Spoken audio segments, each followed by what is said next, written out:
you can continue. اچھا ایک minute تو ریکویسٹ پی ایم کے اکاؤنٹ سے لاگڈ ان ہے, چیئرمین کے اکاؤنٹ سے لاگڈ ان ہے جی Jibran, chairman is here, just ask question. اچھا صحیح ہے.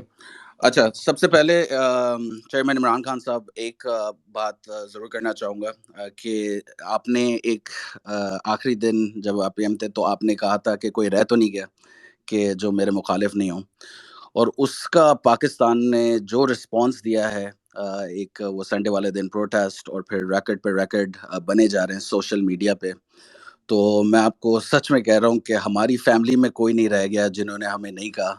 میں سب کے بہاف پہ کہہ رہا ہوں کہ جاؤ جتنی مدد کر سکتے ہو عمران خان کی کرو, پاکستان کی کرو.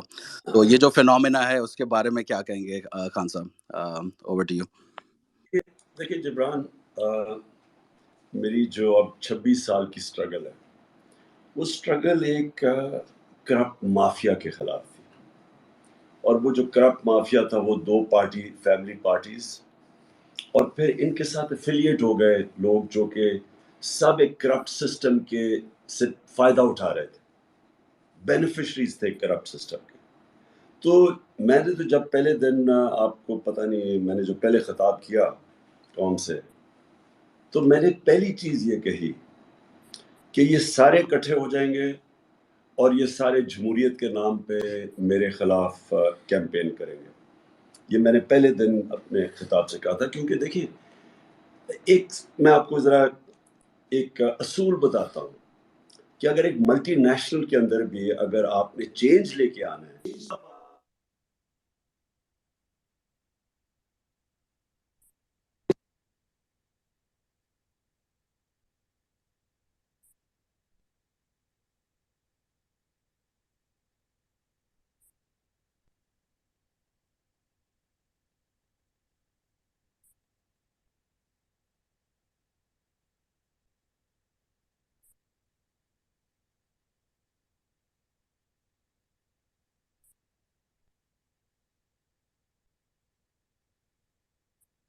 اچھا معیز آپ کو آواز آ رہی ہے؟ I think خان صاحب کی اینڈ سے جو مائک ہے وہ میوٹ پہ ہے اس وقت. لو ہاں آپ صحیح ہے, بولے. اچھا ارسلان بولے, آواز آ رہی ہے؟ آ رہی ہے اب آپ کو آواز؟ جی بالکل آ رہی ہے تو خان صاحب. جبران ٹو سمرائز کہ جب بھی آپ چینج لے کے آتے ہیں, جو میری کوشش تھی, تو جو سارا سٹیٹس کو ہے, جو ایک کرپٹ سسٹم کا بینیفیشری ہے, ان سب نے اکٹھا ہونا تھا. تو وہ جو 3 اپریل کو آپ نے یہ دیکھا کہ وہ سب لوگ اکٹھے ہو کے تو انہوں نے گورنمنٹ کرائی. اوکے جبران, نیکسٹ کوشچن یا کسی اور کا کوشچن لے. میں ہاں اچھا پہلا کوشچن ایک سائمہ کا ہے لنڈن سے. میں چاہوں گا مائک بھی اگر وہ ریکویسٹ کریں تو پلیز اچھا ہوگا, لیکن ان کا کوشچن بڑا سمپل سا ہے. وہ کہتی ہیں I know every one will ask political questions, but میرا سوال بالکل ذاتی ہے کہ خان صاحب how are you doing, how are you dealing with اب یہ ساری انجسٹس ہو رہی ہے پرسنل لیول پہ, مینٹل لیول پہ, آپ کیسے دیکھ رہے ہیں؟ اور آخر میں دعائیں ہیں, اور وہ بھی سب کے بہاف پہ بولیں کہ سب پورے پاکستانی جتنے بھی ہیں ورلڈ میں آپ کے لیے بہت دعا کر رہے ہیں. تو سوال یہ ہے کہ خان صاحب how are you doing personally, mentally? Saima کے لیے جو میرا جواب وہ یہ کہ دیکھیں سائمہ, میری جو زندگی ہے نا وہ 18 سال کی عمر سے سٹرگل ہی تھی. جب آپ کمپیٹ کرتے ہیں سپورٹس میں, ٹاپ 11 کھلاڑیوں میں پہنچتے ہیں, پھر کمپیٹ انٹرنیشنلی کرتے ہیں, تو وہ سارا وقت اونچ نیچے آپ کی زندگی میں, یا آپ ہار رہے ہوتے ہیں یا جیت رہے ہوتے ہیں. تو وہ جو سپورٹس کی فیلڈ میں جو ایک ایسا میں نے سبق سیکھا ہے سٹرگل کرنے کا, اور ہار اور جیت کے ڈائنامکس کو سمجھنے کا. تو جب آپ جیتتے ہیں تو آپ کے پیر زمین پہ رہتے ہیں, کیونکہ آپ کو پتہ کہ جیت سارا وقت نہیں رہے گی. اور جب آپ ہارتے ہیں تو آپ اس کے بھی ڈائنامکس سمجھ جاتے ہیں کہ وہ جب آپ ہارتے ہیں تو وہ بڑی چیزیں آپ کو سکھاتی ہیں. سب سے زیادہ جو آپ زندگی میں سیکھتے ہیں وہ جب آپ مشکل وقت آپ کا آتا ہے کہ سول سرچنگ کرتے ہیں. تو میں تو اس کے لیے ساری زندگی میری ٹریننگ ہے اس کے لیے. میں تو امیڈیٹلی آگے کا سوچنا شروع ہو جاتا ہوں کہ یہ جو اب اس نے ایک بڑی زبردست پاکستان میں اپرچونٹی دے دی ہے، وہ زیادہ ضرورت ہے، وہ اپرچونٹی جو ہے وہ زیادہ اس ملک کے لیے فائدہ پہنچا سکتی ہے میرے پرائم منسٹرشپ سے، اور وہ یہ ہے کہ ایک قوم بن جائیں ہم جو کہ اپنی ایک حقیقی آزادی کی جنگ لڑے. تو اس وقت جو یہ موومنٹ بن گئی ہے، یہ ایک حقیقی آزادی ہے. حقیقی آزادی کا مطلب یہ کہ قوم اپنے پیر پہ کھڑا ہو، اپنے فیصلے کرے، فورن پالیسی ہو اپنے ملک کے لوگوں کے مفادات کے لیے، سب سے دوستی ہو، لیکن اپنے ملک کے لوگوں کے مفادات کسی اور قوم کے لیے ہم قربان نہ کریں. جی جبران. صحیح ہے. جی اچھا، دوسرا سوال ہے عمران راجہ کی طرف سے، اور انہوں نے کہا ہے کہ میں نے کاؤنٹ کیا ہے یہ 1400 سے بڑھ کر لوگوں کا یہ سوال تھا جب ہم نے یہ کوشچنز کی ریکویسٹ مانگی تھی. تو وہ یہ کہہ رہے ہیں کہ جب سارے کے سارے ادارے خلاف ہیں تو ہم کیسے نمبر 1 الیکشنز میں جائیں گے، اور دوسرا پھر الیکشنز کی دھاندلی کو کیسے روکیں گے؟ دیکھیے جبران، ایک چیز میں آپ کو بتاؤں کہ جو ادارے ہیں نا، اداروں کے اندر بھی انسان ہی ہیں، اور انسان ایک آدھ انسان اگر غلطی کر بھی دیتا ہے تو یہ سارے ادارے کا قصور نہیں ہوتا. اور اسی طرح یہ جو آپ الیکشن کمیشن کی بات کر رہے ہیں، اس میں کوئی شک نہیں کہ اس وقت جو الیکشن کمشنر ہے وہ بہت ہی اینٹی پی ٹی آئی ہے. اس کی جو ساری ابھی تک ججمنٹس ہیں وہ تحریک انصاف کے خلاف ہی ہے. مثلا اب یہ فورن فنڈنگ کیس ہے، ایکچولی فورن فنڈنگ ہے ہی نہیں ہے، یہ پاکستانی جو باہر بیٹھے ہوئے انہوں نے فنڈ کیا ہوا ہے. تو اس طرح تو پاکستانی فورن فنڈنگ پہ چل رہا ہے. ہمارے 31 ارب ڈالر پاکستان ریمیٹنسز بھیج رہے ہیں. ہمارے شوکت خانم میں جو پیسہ آتا ہے 40% تو باہر سے پاکستانی بھیجتے ہیں. تو یہ تو ہمارے سب سے محب وطن پاکستانی جو بیچارے باہر بیٹھے ہوئے ہیں وہ کما کے پیسہ پاکستان بھیجتے ہیں.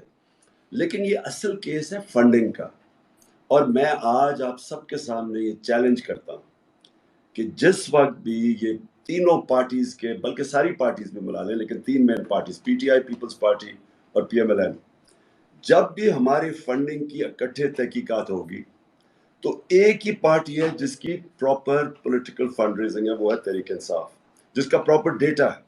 ان دونوں پارٹیز کے پاس آپ کو ملے گا ہی کچھ نہیں، کیونکہ ان کے پاس کوئی، ان کو اب ہم نے کال دی کہ ہمیں پیسے چاہیے، اب ہم تحریک چلا رہے ہیں تو اس کے لیے پیسے چاہیے، تو 2 دنوں کے اندر 20 کروڑ روپیہ اکٹھا ہو گیا. اب یہ ذرا کال دیں اور دیکھیں کہ ان کو کون پیسہ دیتا ہے. ان کی کرونی کیپٹلزم، یہ وہ لوگ جو جن کو نوازتے ہیں، جن کو کانٹریکٹس دیتے ہیں، جن کے ملک کے ساتھ پیسے بناتے ہیں، وہ ان سے پیسے لیتے ہیں. ان کو کوئی فنڈ ریزنگ کا کانسیپٹ نہیں ہے.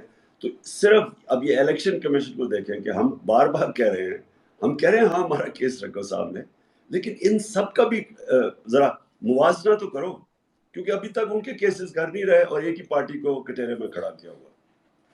جی جبران، آپ کسی ایک کو کسی اسپیکر پہ لے آئیں. تب تک ایک کوشچن ہے چیئرمین صاحب کہ کراچی کے جلسے میں آپ نے ایک بات کی تھی کہ 26 سال کی سیاست کے بعد آپ پہلی بار قوم بنتے دیکھ رہے ہیں. تو اس سے پہلے بھی بہت سی تحریک چلائی ہیں پی ٹی آئی نے.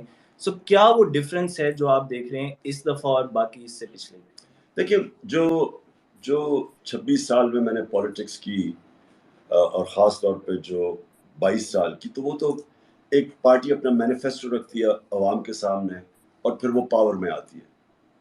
تو وہ تو بڑا سمپل قسم کا ایک آپ جس طرح کوئی پولیٹیکل پارٹی کرتی ہے. لیکن جو اب ہے یہ سب سے زیادہ مختلف ہے.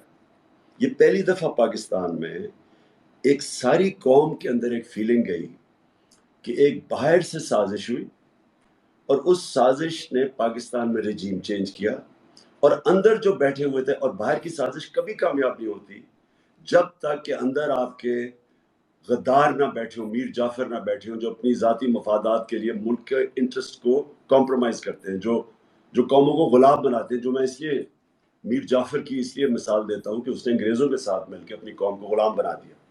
تو یہ سازش تب کامیاب ہوتی ہے جب اندر آپ کے غدار بیٹھے ہوں.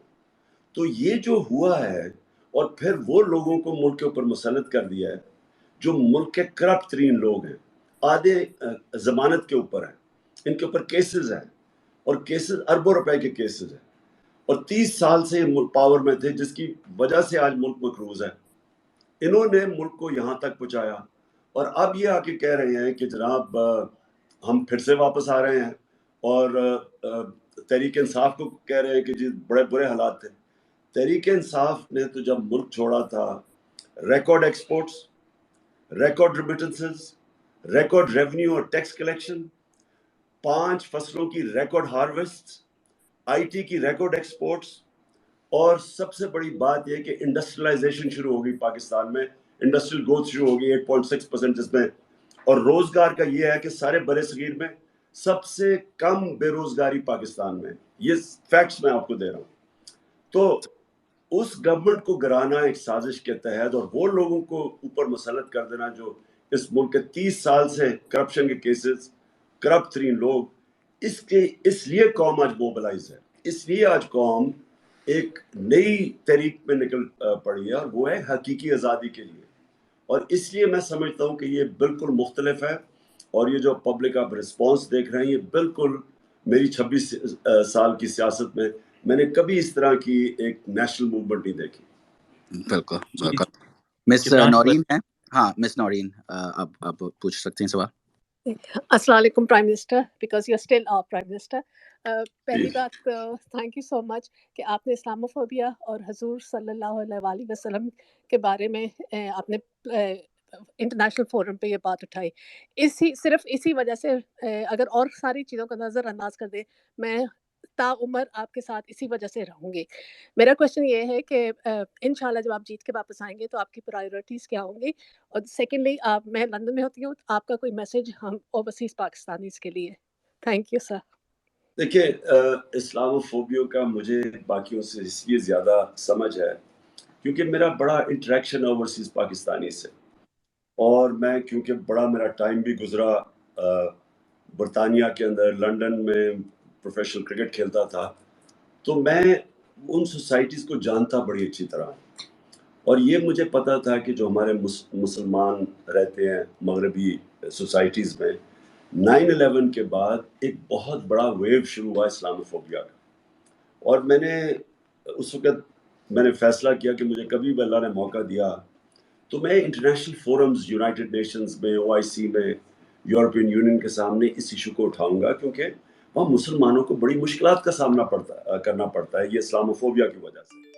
اور یہ دوسرا جو نبی صلی اللہ علیہ وسلم کی شان میں جب یہ گستاخی کرتے ہیں تو یہ ان کو پتہ نہیں ہے کہ مسلمانوں کو کتنی تکلیف ہے, اور وہ کوئی مسلمان ہیڈز آف سٹیٹس یہ بتاتے نہیں تھے ان کو. تو اس لیے میں نے OIC میں بھی اٹھایا, پھر یہ UN میں بھی اٹھایا, اور اللہ کا شکر ہے کہ یہ جو UN نے 15 مارچ کو ڈکلیئر کیا اینٹی اسلاموفوبیا ڈے, بٹ اس پہ ایک سٹرگل کی ضرورت ہے. اور جو باہر پاکستانی بیٹھے ہیں, جو برٹش پاکستانی بھی ہیں, پہلے تو میں ان سب کا شکریہ ادا کرنا چاہتا ہوں جس تعداد میں یہ سب نکلے میری سپورٹ میں. میری سپورٹ کیا, یہ جو پاکستان میں ایک رجیم چینج کیا گیا اس کے اوپر جس طرح انہوں نے پروٹیسٹ کیا اور کرمنلز کو اوپر بٹھایا گیا ہمارے اوپر, تو میں ان سب کا آج بڑا شکریہ ادا کرتا ہوں.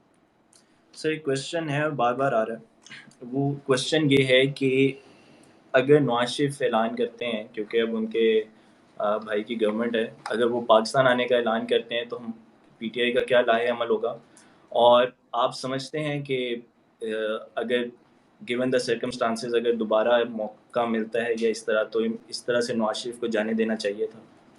دیکھیے سب سے پہلے ایک اور کویشچن تھا کہ آگے کی کیا تیاری ہے. میں یہ آپ کو بتا دوں کہ بڑا مشکل ہم نے اپنے 3.5 سال گزارے ہیں, کیونکہ ایک مائنورٹی, ایک گورنمنٹ جو کولیشن گورنمنٹ تھی جس کے پاس بڑی تھن میجورٹی تھی اور کولیشن پارٹنرز تھے, وہ سارا وقت ہمیں بلیک میل کا سامنا کرنا پڑتا تھا, اور بہت ہی مشکل تھا قانون پاس کرنا, کیونکہ سینٹ سے قانون پاس ہونا ہوتا تھا, وہاں ہماری میجورٹی نہیں تھی.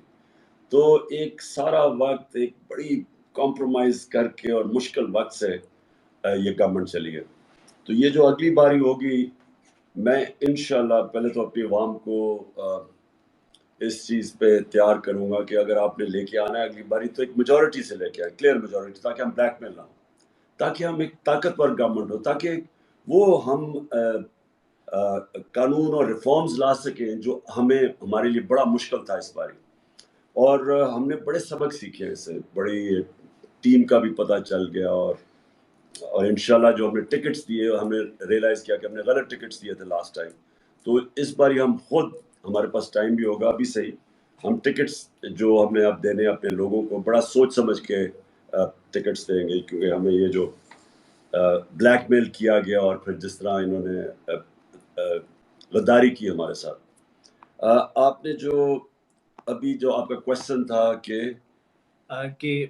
اگر نواز شریف واپس آتا ہے، اگر نواز شریف کو واپس آتا ہے اور وہ اگر اس باری اس کو NRO 2 مل جاتا ہے، کیونکہ یاد رکھیں اس کو NRO 1 مل چکا تھا، جنرل مشرف نے ہدایبہ پیپر مل کے اندر اوپن اینڈ شٹ کیس تھا جدھر اسحاق ڈار نے باقاعدہ ایک میجسٹریٹ کے سامنے اس نے خود بتایا تھا کہ کدھر کدھر انہوں نے کیسے چوری کی، ان کے پیسے باہر کیسے گئے، اوپن اینڈ شٹ کیس تھا، وہ مشرف نے ان کو NRO 1 دیا اور پھر وہ واپس آئے اور پھر ان دونوں نے اور زرداری کو بھی NRO 1 ملا اور انہوں نے کھل کے پھر کرپشن کی 10 سال۔ اب جو ان کے کیسز ہیں یہ آپ سب کو سمجھنا ہے کہ سوائے TT کے کیس، شہباز شریف کے اور FI کے کیس، یہ سارے ان کے کیس پرانے ہیں، یعنی ان کے دور کے 10 سال کے بنے ہوئے ہیں۔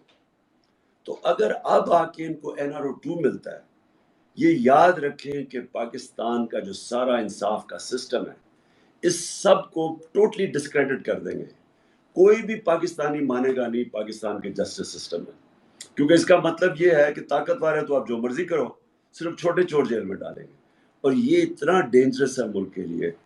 میں آپ کو نبی صلی اللہ علیہ وسلم نے جو انہوں نے آج سے تقریباً 1500 سال پہلے کہا تھا کہ جو قومیں طاقتور مجرموں کو پکڑ نہیں سکتی، طاقتور ڈاکوں کو نہیں پکڑ سکتی اور صرف چھوٹے چوروں کو پکڑ دیا، وہ تباہ ہو جاتی ہے۔ تو آج اگر تیسری دنیا یا جس کو ڈیولپنگ ورلڈ کہتے ہیں، اگر آپ ایک ایک ملک کو دیکھ لیں کہ وہ جو غریب ملک ہے جدھر غربت ہے، ہر جگہ پہ یہی ان کا مسئلہ ہوگا کہ وہ صرف چھوٹے چوروں کو پکڑتے ہیں اور طاقتور کو نہیں پکڑتے۔ اور پاکستان، اور اسے رول آف لا کے کہتے ہیں، رول آف لا کا مطلب ہوتا ہے کہ سب قانون کے میں ایک برابر، اور جو خوشحال معاشرے ہیں مثلا سوئٹزرلینڈ ہے، یہ اسکینڈینیویا، آپ وہاں رول آف لا دیکھیں، وہاں کوئی تصور نہیں کر سکتا کوئی قبضہ گروپ ہوگا، کوئی تصور نہیں کر سکتا ہارس ٹریڈنگ ہوگی، کوئی تصور نہیں کر سکتا کہ پرائم منسٹر اپنی فیکٹریاں بنانی شروع ہو جائے گا، اور اوورسیز یہ تصور ہی نہیں کوئی کر سکتا کہ 3 دفعہ پرائم منسٹر، اس کی اربوں روپے کی پراپرٹیز لنڈن میں ہیں، اس کے بچے لنڈن میں ہیں، اربوں روپے کی پراپرٹیز میں رہ رہے ہیں، اور ایک دفعہ نہیں بتا سکتے کہ پیسہ آیا کدھر سے۔ تو یہ جو ہمارے ملک کا جو المیہ ہے اس وقت، وہ ہے ہی سارا رول آف لا کا۔ جب تک ہم طاقتور کو قانون کے نیچے نہیں لے کے آئیں گے، میں آپ کو یہ بتا رہا ہوں کہ یہ ملک کی کوئی فیوچر نہیں ہے۔ ہماری فیوچر ہی اس پہ ہے کہ ہم یہ جو بڑے بڑے مافیاز ہیں، جو میرے اوپر سارا پریشر تھا جس کی وجہ سے میرے اگینسٹ اکٹھے تھے، ہم ان کو قانون کے نیچے لے کے آئیں۔ اور یہ اگر نواز شریف یہاں کے پھر سے NRO 2 لیتا ہے، میں آپ کو بتا رہا ہوں کہ یہ ملک کی ڈسٹرکشن ہے، اور اس لیے ساری قوم، میں اپنی قوم کو ساروں کو نکالوں گا اس کے اوپر، کیونکہ ہم بالکل یہ ایکسیپٹ نہیں کریں گے۔ جی تیمور آپ نیکسٹ، اور پھر اریبہ تیمور کے بعد آپ۔ تو تیمور پلیز انمیوٹ کریں مائک۔ جی السلام علیکم، تھینک یو سو مچ خان صاحب فار جوائننگ دس۔ سر ابھی جو یہ نیکسٹ الیکشنز آ رہے ہیں، this is going to be like defining moment, جو آپ بار بار اپنے ایڈریسز میں کہتے ہیں، اور یہ ایک نظام کے خلاف پورا الیکشن ہوگا۔ تو آپ لوگوں کی پریپریشنز ہیں کہ آلموسٹ 250,000 جو رفلی جرنلسٹ کہہ رہے تھے کہ اتنا یوتھ کو یعنی ٹرین کرنا ہوگا، جیسے آپ نے 2003 الیکشنز کے بعد کہا تھا کہ we didn't have the goalkeepers, تو اس دفعہ اتنی بڑی ٹریننگ ہماری یوتھ کے لیے آپ لوگوں کا وہ پورا پلان ریڈی ہے؟ دیکھیں، ہم پہلی دفعہ، یعنی ہمیں جو پہلی دفعہ الیکشن لڑنے کی سائنس پوری سمجھ کے الیکشن لڑیں گے، اور دوسرا ایک گورنمنٹ کا بھی سمجھ گئے ہیں کہ اب ہم نے گورنمنٹ میں آ کے کیا تیاریاں کرنی ہیں، کیونکہ پہلے تو ہمیں آئیڈیا ہی نہیں تھا گورنمنٹ کا کہ کیا، بالکل نئی چیز تھی ہمارے لیے، اور پھر ہمیں آئیڈیا ہی نہیں تھا کہ کس طرح کے ہر ادارے میں کس طرح کے کرائسیز ہیں، یہ ہمیں پتہ نہیں تھا۔ پہلی دفعہ پریزنٹیشن گورنمنٹ میں آ کے ملی، اب تو ہم جانتے ہیں سب کچھ، تو اب تو دونوں طرح تیاری کر کے آئیں گے، اور انشاءاللہ یہ جو یوتھ بلج ہے پاکستان کا، اور جو نوجوان ہیں جو سب سے زیادہ اس وقت اس حقیقی آزادی کی تحریک میں پوری طرح شامل ہے، انشاءاللہ اس باری ہم ان کو پوری طرح ٹرین کر کے الیکشن لڑیں گے. سر ایک کوشچن ہے کہ بہت سے ایسے ساتھی جو بہت عرصے سے تحریک کے ساتھ تھے، آپ کے کلوز تھے، وہ اس ساری موومنٹ کے دوران ان کا ایک دوسرا روپ بھی دیکھنے کو ملا. تو سر کوشچن یہ ہے کہ پولیٹکس اسائڈ آپ کو پرسنل کوئی اس سے درد کوئی محسوس ہوتی ہے اس چیز سے؟ دیکھیں پہلے تو آپ کو ایک بات بتا دوں گی، دیکھیں آپ کی جو دوستیاں یا جو آپ کی سب کچھ پارٹی میں بھی، جب آپ کے جو اصل جو لوگ آپ کی جو اسٹالورٹس بنتے ہیں وہ سب ایک نظریے کے اوپر کھڑے ہوتے ہیں. ہمارے نبی صلی اللہ علیہ وسلم نے مدینہ میں مختلف ٹرائبس تھیں، ان سب کو اکٹھا کیا ایک نظریے کے اوپر، اور پھر قوم بنائی. قوم بنتی ہے نظریے پہ. اسی طرح پولیٹیکل پارٹی کا جو اصل جو ان کا ہوتا ہے نا کور جو ہوتی ہے وہ ہمیشہ نظریاتی ہوتی ہے. پرابلم یہ ہمیں ہوا کہ کئی لوگ جو ہمارے ساتھ چلے وہ یہ سمجھ رہے تھے کہ جب ہم پاور میں آئیں گے، وہ اس لیے پارٹی میں تھے کہ جب پاور میں آئیں گے تو وہ اپنی جو بزنسز ہیں ان کو فائدہ پہنچائیں گے، اور جو اپنے انلیگل کام ہیں ان کو لیگل کروا لیں گے. وہ سمجھ رہے تھے کہ کوئی پاکستان میں یہی ہوتا ہے، آپ جب پاور میں آتے ہیں تو آپ اپنے ساری آپ ٹیکس بھی آپ کو معاف ہو جاتا ہے، آپ غلط کام بھی کریں تو وہ بچ جاتے ہیں. تو اس لیے جو ہمیں مسئلے آئے وہ کہ جب ہم نے روکنے کی کوشش کی تو وہاں پرابلم آ گیا. اگر زمین انلیگل تھی، خریدی گئی کسی ہاؤسنگ اسکیم کے لیے، یا اگر شوگر کی قیمت 26 روپے ایک دم بڑھ جاتی ہے، تو ہم نے تو اس کے اوپر اپنی طرف سے پوری کوشش کی کہ اپنا سوچا نہ دوسرا کو پرایا سوچا. ہم نے تو ایک رول آف لا اسٹیبلش کرنے کی کوشش کی. تو اس پہ لوگوں نے اپنے آپ کو ایکسپوز کر دیا. جی جبران. جی اریبہ آپ نیکسٹ. جی السلام علیکم خان صاحب. پہلے تو آئی ایم اوور ویلم کہ I have been given this opportunity and to talk to you. اچھا میرا سوال جو تھا وہ یوتھ سے ریلیٹڈ تھا، بیکاز ابھی آپ دیکھ رہے ہیں کہ کافی ہم لوگ ڈسہارٹن بھی ہو گئے ہیں. ہمیں باٹس کا نام دیا جا رہا ہے، ہمیں جنات کا نام دیا جا رہا ہے، اور پتہ نہیں کیا کیا. تو مجھے یہ پوچھنا تھا کہ آگے جا کے I mean what is your plan of action and what do you expect out of اس کہ ہم یوتھ کیا کر سکتی ہے اپنے جورسڈکشنس میں رہ کے، کہ آپ کو کس طرح سے سپورٹ کریں، اور آگے جا کے ہم اور کیا کر سکتے ہیں. Thank you. دیکھیں اریبہ، جو یوتھ ہے نا، یوتھ کو ایک چیز سمجھنی ہے کہ ایک مولانا رومی کی سیئنگ ہے کہ جب اللہ نے تمہیں پر دیے تو کیوں چونٹیوں کی طرح رینگتے ہو. یوتھ کو ایک چیز سمجھنی ہے کہ اللہ نے جب اس انسان کو اشرف المخلوقات بنایا تو اس نے فرشتوں کو بھی کہا کہ اس کے سامنے جھکو، اور جب شیطان نے جھکا تو اللہ نے کہا کہ تمہیں بھی نہیں پتا کہ اس میں کتنی صلاحیت ہے. یعنی میں یہ سمجھتا ہوں کہ انسان اپنی زندگی گزار بھی جاتا ہے اور اسے پتہ ہی نہیں ہوتا کہ اللہ نے اس کے اندر کتنی پوٹینشیل اور صلاحیت رکھی ہے. تو انسان کے اوپر ہے، پاکستان کے اب یوتھ کے اوپر ہے کہ کیا وہ ایک ایسے انسان کے نیچے اور اس طرح کے لوگوں کے نیچے ایک پاکستان میں زندگی گزارنا چاہتا ہے جو کہتا ہے کہ بیگرز آر ناٹ چوزرز. یعنی کہ کیونکہ اگر ہم مقروض ہیں تو اس کا مطلب ہمیں غلامی کرنی پڑے گی. اگر تو یہ کرنا ہے تو وہ پھر چونٹیوں کی طرح ہی ہم رہیں گے، اسی طرح ہی قرضے لے کے، اور باہر سے ہمیں حکم آئیں گے اور دھمکیاں ملیں گی. اب سوچیں یہ کتنی بڑی ایک 22 کروڑ لوگوں کے لیے شرمناک بات ہے. 22 کروڑ لوگوں کے لیے کہ اگر باہر سے کوئی بھی طاقت آپ کو حکم دیتی ہے اور دھمکی دیتی ہے کہ اپنے پرائم منسٹر کو اگر نہیں ہٹاؤ گے تو تمہارے لیے بڑے برا وقت آئے گا، اگر ہٹا دو گے تو ہم معاف کر دیں گے. یہ 22 کروڑ لوگوں کے لیے ایک ان کی توہین ہے. اور یہ یوتھ کے لیے خاص طور پہ کہ اگر یوتھ یہ چیزیں ایکسیپٹ کر جائے گی تو آگے پھر وہ ان کی ساری امیدیں یہ رہ جائیں گی کہ کسی طرح ہمیں کوئی امیر ملک کا ویزا مل جائے اور ہم وہاں جا کے اپنی زندگی گزاریں. یہ پاکستان میں اللہ نے سب کچھ دیا، لیکن کوئی بھی ملک جس کی سربراہ ہو ملک کے بڑے بڑے ڈاکو اور چور، اور جن کے اوپر اربوں روپے کے، شہباز شریف اور اس کے بیٹوں کے اوپر 40 ارب روپے کے کرپشن کے کیسز ہیں ایف آئی اے میں اور نیب میں، 40 ارب روپے کے. تو اگر کسی ملک میں بھی اس طرح کے لوگ اوپر آ جاتے ہیں تو ملک کا تو کوئی فیوچر نہیں ہے. تو اس لیے یوتھ کو سب سے زیادہ اپنی اس حقیقی آزادی کی جنگ میں شرکت کرنی ہے، اور انشاءاللہ ہم وہ مینار پاکستان میں کل اس کا پوری طرح آغاز کریں گے اس تحریک کا۔ سر ایک کوشچن ہے کہ ہم میمز بنا تھک گئے ہیں، کیا آپ تک وہ میمز پہنچتی بھی ہیں؟ بڑی میں سوشل میڈیا تو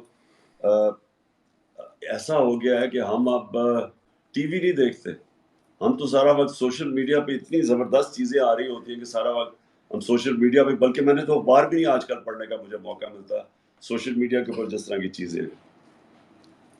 جی جبران۔ ہاں، ایک اسی سے ملتا جو انہوں نے ہمیں باٹس کہا نا، کیونکہ ان کو سمجھ نہیں آ رہا تھا کہ کاؤنٹر کیسے کریں۔ ہمارا جو ہیش ٹیگ ہے کوئی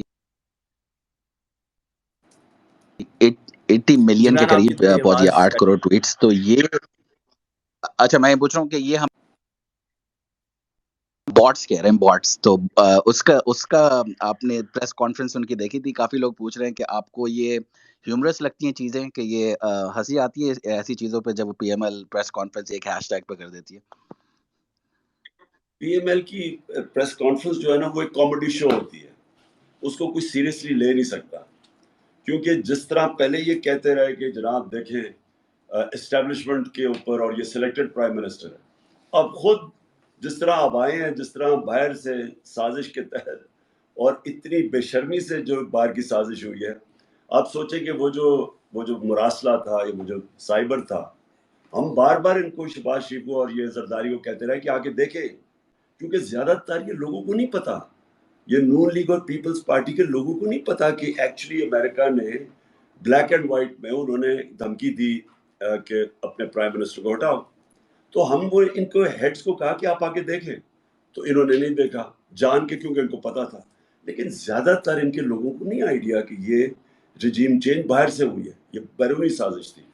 تو اب ایک تو یہ سازش کا حصہ بن گئے، پھر یہ آ کے اب ہمیں یہ کہہ رہے تھے کہ جناب یہ تو لوگ باہر نکلیں گے تو انڈے ماریں گے، اور لوگوں کو پتہ نہیں کتنی ان پاپولر ہو گئی ہے۔ وہ مریم کہتی تھی کہ یہ پتہ نہیں ان کو کہ باہر لوگ یہ نکل نہیں سکیں گے۔ تو اب اگر یہ ہم اتنے برے تھے تو ان کو الیکشن لڑنے سے کیا ڈر لگ رہا ہے؟ اتنی کوشش کریں کسی طرح کے الیکشن نہ ہو۔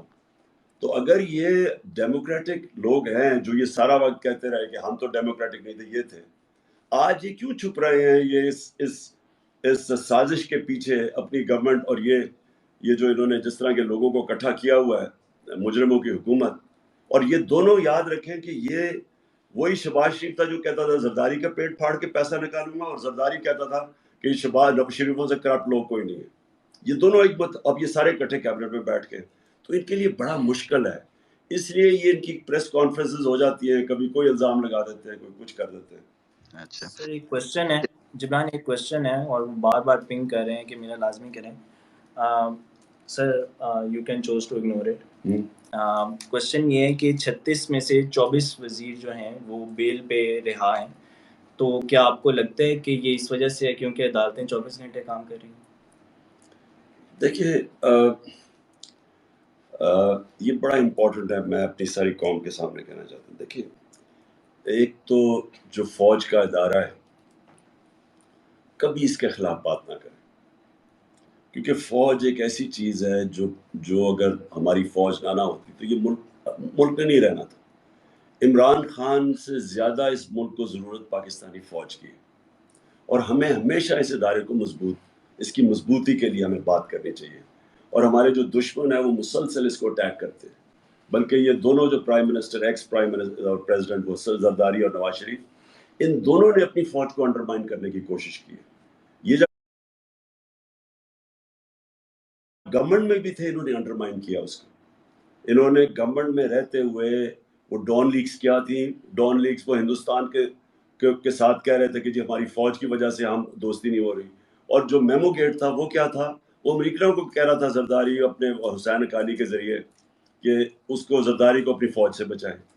یہ وہ لوگ ہیں، اور یہ باہر جب نواز شریف نکالا گیا تو اس نے سارا پورا آرمی چیف اور ان کے اوپر اٹیک کر دیا۔ دیکھیں ہمیں یہ بڑا سمجھنا چاہیے کہ ہمارے دشمن چاہیں گے کہ ہماری فوج کمزور ہو جائے، اور میں آپ کو یقین دلاتا ہوں کہ اگر ہماری فوج نہ ہوتی یہ ملک کے 3 ٹکڑے ہوئے ہوتے.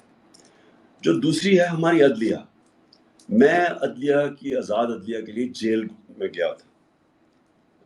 ایک ہی دفعہ زندگی میں جیل دیکھا, اس کے لیے میں نے دیکھا تھا. یہ ملک جو میں رول آف لا کی بات کرتا ہوں, جب تک اس ملک میں ہمارا عدالتی نظام مضبوط نہیں ہوتا اور یہ طاقتور کو قانون کے نیچے نہیں لے کے آتا, تو یہ ہمارا ملک کا جو پوٹینشل, بہت پوٹینشل ہے. یہ میں نے جتنا اندر حکومت میں آ کے دیکھا, ہم کچھ بھی بن سکتے ہیں, لیکن ہمارے سامنے سب سے بڑی رکاوٹ یہ ہے رول آف لا. طاقتور کو ہمارا جو جسٹس سسٹم ہے وہ قانون کے نیچے نہیں لا سکتا. اور یہ ہمارا ہی مسئلہ نہیں ہے, یہ ساری ڈیولپنگ ورلڈ کا یہ مسئلہ ہے. جتنے بھی غریب ملک جتنے غربت ہے, وہ مسئلہ یہ ایک ہے کہ ادھر بھی نواز شریف بیٹھے ہوئے اور زرداری بیٹھے ہوئے ہیں, ان کے کیسز ہی نہیں ہوتے, وہ 30 سال سے کرپشن کر رہے ہیں, لیکن ہمارا انصاف کا نظام ان کو جیلوں میں نہیں ڈال سکتا اور ان کو کنوکٹ نہیں کر سکتا. اور یہ کیونکہ ان کو نہیں کر سکتا, ان کے نیچے بھی لوگ جو ہیں وہ سب. اور پھر جو سب سے بڑا اگلا نقصان کیا ہے, اگلا نقصان یہ ہے کہ جو چھوٹا چور چوری کرتا ہے وہ کیا کرے گا, وہ بھینس چرا لے گا, وہ موٹر سائیکل چلا لے گا, وہ لوگوں کو مشکل ہوتی ہے, ملک کو نقصان نہیں کرتا. جب یہ بڑے ڈاکو چوری کرتے ہیں, کیونکہ اتنے زیادہ پیسہ یہ چوری کرتے ہیں, وہ بستر کے نیچے تو نہیں رکھ سکتے, وہ بینک میں ڈالیں گے تو سب کو پوچھیں گے کہ کدھر سے آیا پیسہ, لہٰذا یہ ملک سے باہر پیسہ بھیجتے ہیں اور یہ دگنا نقصان کرتے ہیں. ایک زیادہ پیسہ چوری یہ کرتے ہیں, دوسرے جب یہ ملک سے باہر بھیجتے ہیں تو اس سے بڑا نقصان کرتے ہیں, کیونکہ پھر روپے کے اوپر پریشر پڑ جاتا ہے. جب آپ ڈالرز خرید کے باہر بھیجیں گے تو ڈالر کے اوپر جب ڈالر کم ہوگا تو روپے کی قیمت گرنی شروع ہو جائے گی. جب روپیہ گرتا ہے مہنگائی بڑھ جاتی ہے, معاشرے میں غربت آتی ہے. اس لیے رول آف لا کے بغیر ایک معاشرہ خوشحال نہیں ہو سکتا. ٹھیک ہے. اچھا, ایک ڈاکٹر ناز, آپ پلیز اپنا مائک انمیوٹ کریں. السلام علیکم جی, میرا نام ڈاکٹر این ہے. سو میں جو نا مجھے یقین نہیں آ رہا کہ میں آج آپ سے بات کر رہی ہوں, اینڈ اٹس مائی آنر. میں بس یہ پوچھنا آپ کو ایک بات بتانا چاہ رہی تھی کہ جو آخری ڈیز میں آپ کے ساتھ ہوا وہ پوری قوم نے دیکھا, ٹھیک ہے. آپ بالکل اکیلے نہیں ہیں, اور آپ کا وہ ورڈ ہم سب کے ذہنوں میں گھومتا ہے, گھبرانا نہیں ہے. تو سر میں آپ کو پوری قوم کے بہاف پہ کہہ رہی ہوں, آپ نے گھبرانا نہیں ہے, ٹھیک ہے. اور آپ اسی طرح سے جو ہے نا ہم آپ کے جو ہے نا پیچھے ہیں. تو ایک سوال جو میرا اہم ہے وہ یہ انٹیریئر سندھ اور سندھ کے حساب سے, کیونکہ میں کراچی سے بلانگ کرتی ہوں. سر ہم پی ٹی آئی کو سندھ میں دیکھنا چاہتے ہیں, ہم تنگ آ گئے ہیں. تو مجھے پلیز تھوڑا شیئر کریں گے کیا پلان ٹیبل پہ ہے کہ ہم کس طرح سے گراؤنڈ روٹ لیول تک پی ٹی آئی کو متحرک کریں گے, اور ہم کس طرح سے جو ہے نا پھر وہ ووٹ میں ٹرانسلیٹ کر سکتے ہیں جو ہماری حمایت ہے وہاں. Please, thank you.